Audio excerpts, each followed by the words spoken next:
पूरी दिल्ली की जनमानस और जनता का जो वोट है उसका एक तरीके से अपमान है, निरादर है। सर वो ये कह रहे हैं कि जो 47 मत डाले गए हैं उसमें पारदर्शिता नहीं थी। आम आदमी के मेयर ने अपने तरीके से वोट डलवाया। चलिए मान लिया पारदर्शिता नहीं थी, तो आप ये करेंगे, बूथ कैप्चरिंग करेंगे, आप कोर्ट जाइए। अगर आपको किसी भी तरह का कोई संशय, हमें संशय था, हम कोर्ट गए थे, आप भी कोर्ट जाइए। लेकिन इस तरह से हाउस में मेयर का माइक तोड़ना, बैलेट पेपर को लूट लेना, उसके अंदर पानी डाल देना, बैलेट पेपर को ख़राब करना, बैलेट पेपर को फाड़ना, ये सब क्रिमिनल एक्ट है। इसमें तो जेल भी हो सकती है। तो सर आपके पास तो वीडियोज़ हैं, क्या आप आगे कार्रवाई? नहीं, हम देंगे, मेयर को देंगे और मेयर जी को देंगे कि इनके खिलाफ़ रिकमेंड करें कि इनके खिलाफ़ कार्रवाई हो। वो ये कह रहे हैं सर कि उनको फिर से दोबारा मतदान करवाने में क्या दिक्कत है, क्योंकि हमारे पास भी संख्या है, उनके पास भी संख्या है, 7 मेंबर्स को चुने जाने हैं, तो 4 उनके 3 हमारे हो जाएंगे या फिर 4 मेरे 3 उनके हो जाएंगे, तो उनको डर किस बात का है? जैसे विधानसभा और लोकसभा का चुनाव होता है, मान लीजिए 7 बजे स्टार्ट हुआ, 12 साढ़े 12 बजे आप कहिए 10 लोग 20 लोग इकट्ठे होकर कहें कि भाई आज हमारे यहाँ लंच अच्छा नहीं बना, इसलिए हम आज वोटिंग चाहते हैं कि ये पोस्टपोन हो जाए, किसी और दिन करा दिया जाए। अगर इस लॉजिक से इस देश के अंदर चुनाव होंगे तो फिर तो कभी चुनाव हो ही नहीं सकते। आपको कोई चीज़ पसंद नहीं, इसका मतलब थोड़ी कि आप वोटिंग रुकवा देंगे। वोटिंग बाद में, वोटिंग होने दीजिए। आपको कोई ऑब्जेक्शन है, आप कोर्ट में चले जाइए। कोर्ट तो आपको तुरंत 24 घंटे के अंदर आपको राहत मिल जाएगी।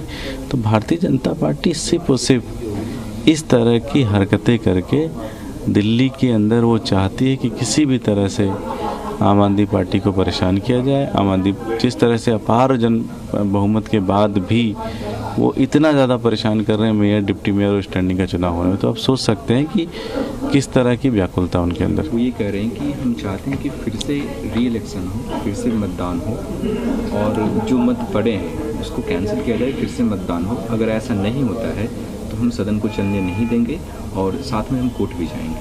नहीं, कोर्ट तो उनको तुरंत जाना चाहिए। लेकिन हम पूछना ये चाहते हैं आपसे कि मान लीजिए कि कहीं भी इस तरह का मतदान हो रहा है, आपको पसंद नहीं आया तो आप इसका मतलब थोड़ी मतदान कहेंगे फिर से हो। मान लीजिए इसकी क्या गारंटी फिर से स्टार्ट हो, 50-60 वोट पड़े, फिर आपको अच्छा ना लगे, फिर आप कहेंगे कि जी फिर से वोट कराओ। जी, इस देश तो संविधान से चलेगा, देश तो सिस्टम से चलेगा, कॉन्स्टिट्यूशन से चलेगा, ऐसे थोड़ी ना होगा। वो खासकर बीजेपी के लोग मेयर्स पे भी आरोप लगा रहे हैं कि वो झूठी आरोप लगा रहे हैं। ऐसा कोई भी वीडियो साक्ष्य नहीं है जिस पे मेयर पे अटैक हुआ। आपको मैंने वीडियो दिखाया, आप ये वीडियो देखिए, आप ये वीडियो देखिए कि मेयर के ऊपर अटैक के वीडियो भी आप देखिए, मैं आपको दिखाता हूँ। ये दुर्गेश पाठक बता रहे थे कि क्या कुछ हुआ है और क्या कुछ मंशा है। एक बार फिर से बलराम का रुख करते हैं। बलराम, क्या कार्रवाई शुरू हो गई है? अप्रूवल मिलने के बाद उसको क्रियान्वित किया जा सकता है, यानी तमाम पावर जो है, जो ताकत है वो इसी स्टीयरिंग कमेटी पर है। जो चुनाव ये लाइव तस्वीरें आप देखिए। यहाँ पर पहले आपको सुरक्षा कर्मी नजर नहीं आ रहे होंगे, अब देखिए पुलिस वाले आ चुके हैं और जो मंच है जहाँ पर निगम के सचिव और आयुक्त बैठते हैं, मेयर बैठती हैं, उसके सामने इस पूरे एरिया को सुरक्षा कर्मियों ने घेर लिया है। ये दिल्ली पुलिस के जवान हैं जिन्होंने उस एरिया को कवर कर लिया है, यानी कि अब किसी को मंच के पास जाने नहीं दिया जाएगा।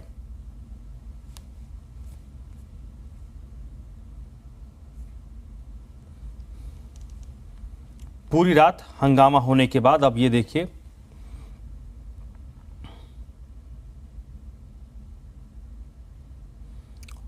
सुरक्षाकर्मी पहुंच चुके हैं और मेयर किसी भी वक्त यहां पर पहुंचेंगी और उसके बाद जो कार्रवाई है वो कार्रवाई शुरू होगी।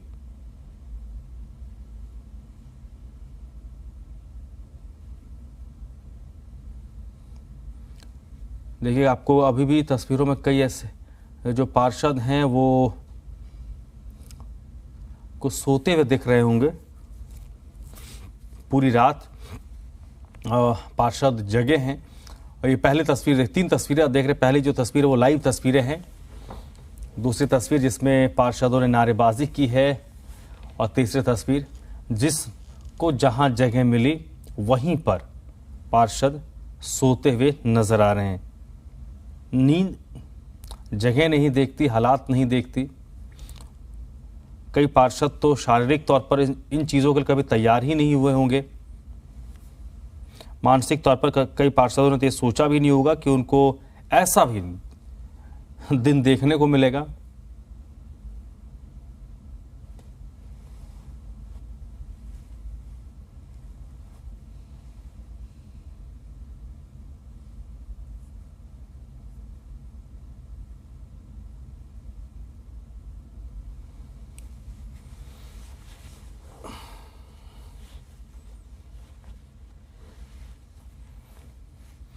तो 3 तस्वीरें आप देख रहे हैं और पहली तस्वीर जो है वो लाइव तस्वीर है और यहां पर आपको थोड़ी सी स्थिति बदली हुई नजर आ रही होगी।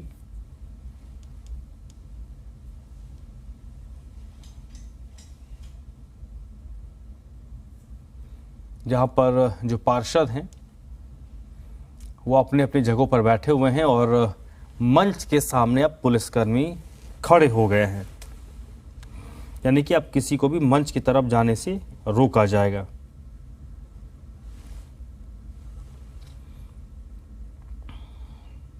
बलराम पांडे एक बार फिर से जुड़ चुके हैं। बलराम, अब थोड़ी सी स्थिति बदली हुई नजर आ रही है क्योंकि अब मंच के नीचे पुलिसकर्मियों को तैनात कर दिया गया है, सिक्योरिटी लगा दी गई है।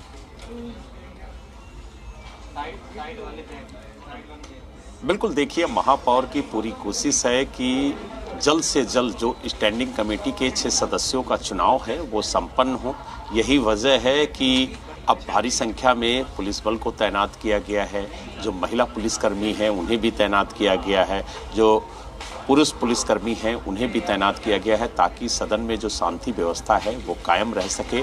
और कुछ ही देर में जो सदन की कार्रवाई है वो शुरू होगी, क्योंकि जो नगर निगम के सचिव हैं वो सदन के अंदर पहुंच चुके हैं और आप देख सकते हैं कि जो कुर्सियां हैं वो फिर से लगा दी गई हैं और साफ सफाई होने के बाद एक बार फिर से जो सदन की कार्रवाई है वो शुरू होगी। लेकिन देखने वाली बात ये होगी कि क्या इस बार भी सदन की कार्रवाई हंगामे की भेंट चढ़ती है या फिर इस बार जो स्टैंडिंग कमेटी के 6 सदस्यों का चुनाव है वो संपन्न हो पाता है। हम सीधे अपने दर्शकों को तस्वीरों के माध्यम से दिखाएंगे कि किस तरीके से सदन में इस वक्त की स्थिति है। आप देख सकते हैं कि लगातार यहाँ पर जो पार्षद हैं वो अपनी सीट पर बैठ रहे हैं। जो बाहर पार्षद गए थे उन्हें भी अंदर बुला लिया गया है।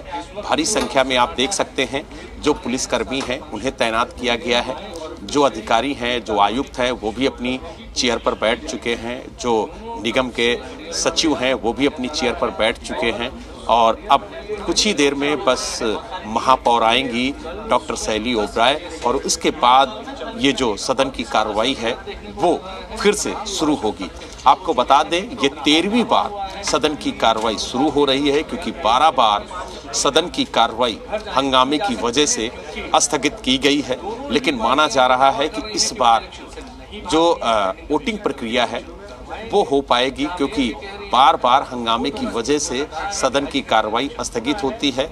लेकिन देखने वाली बात ये होगी कि इस बार सदन की कार्रवाई संपन्न हो पाती है या नहीं हो पाती है, क्योंकि जो महापौर हैं डॉक्टर शैली ओबराय उन्होंने साफ तौर से कहा है कि हम सदन की कार्रवाई तब तक स्थगित नहीं करेंगे जब तक स्टैंडिंग कमेटी के 6 सदस्यों का चुनाव संपन्न नहीं हो जाता है, क्योंकि उन्हें को जिम्मेदारी दी गई है कि स्टैंडिंग कमेटी के 6 सदस्यों का चुनाव करा करके स्टैंडिंग कमेटी के चेयरमैन को नियुक्त किया जाए, तो वो अपनी जिम्मेदारी से पीछे नहीं हटेंगी।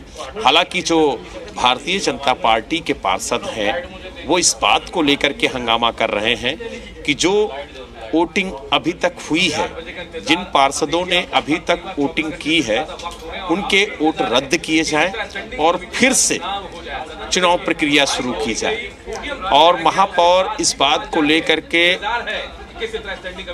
मानने को तैयार नहीं है कि जो वोटिंग हो चुकी है उसे रद्द किया जाए। उनका कहना है कि जो वोटिंग हो चुकी है उसे रद्द करने की कोई आवश्यकता नहीं है, क्योंकि कोई ऐसा कारण नहीं है जिसकी वजह से उनकी वोटिंग रद्द की जाए। जो पार्षद वोटिंग अभी तक नहीं कर पाए हैं उन्हें वोटिंग का अधिकार दिया गया है, वो अपनी वोटिंग करें और उसके बाद जब